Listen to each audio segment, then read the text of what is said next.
حضرت عقبہ بن عامر رضی اللہ تعالیٰ عنہ سے روایت ہے، انہوں نے فرمایا، ایک دفعہ میں ایک جنگی سفر میں آپ صلی اللہ علیہ وآلہ وسلم کی سواری کی مہار پکڑ کر آگے آگے چل رہا تھا کہ آپ نے فرمایا، اے عقبہ پڑھ۔ میں نے آپ کی طرف کان لگایا تاکہ آپ جو فرمائیں وہ میں سن کر پڑھوں۔ پھر کچھ دیر کے بعد فرمایا، اے عقبہ پڑھ۔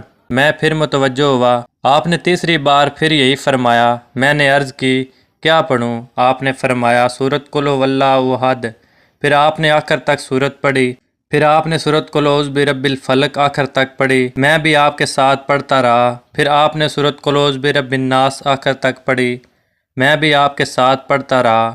پھر آپ نے فرمایا، کسی شخص نے ان جیسی صورتوں یا کلام کے ساتھ اللہ تعالیٰ کی پناہ حاصل نہیں کی۔ سنن نسائی حدیث نمبر 5432۔ حضرت عبداللہ رضی اللہ تعالیٰ عنہ سے مروی ہے کہ ایک رات ہلکی سی بارش ہوئی، سخت اندھیرا تھا، ہم انتظار میں تھے رسول اللہ صلی اللہ علیہ وآلہ وسلم تشریف لائیں اور نماز پڑھائیں۔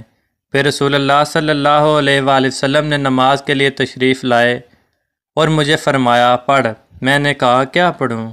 آپ نے فرمایا، سورۃ قل هو اللہ احد اور معوذ 3 صبح و شام 3 دفعہ پڑھا کر، تجھے ہر مصیبت میں کفایت کریں گی۔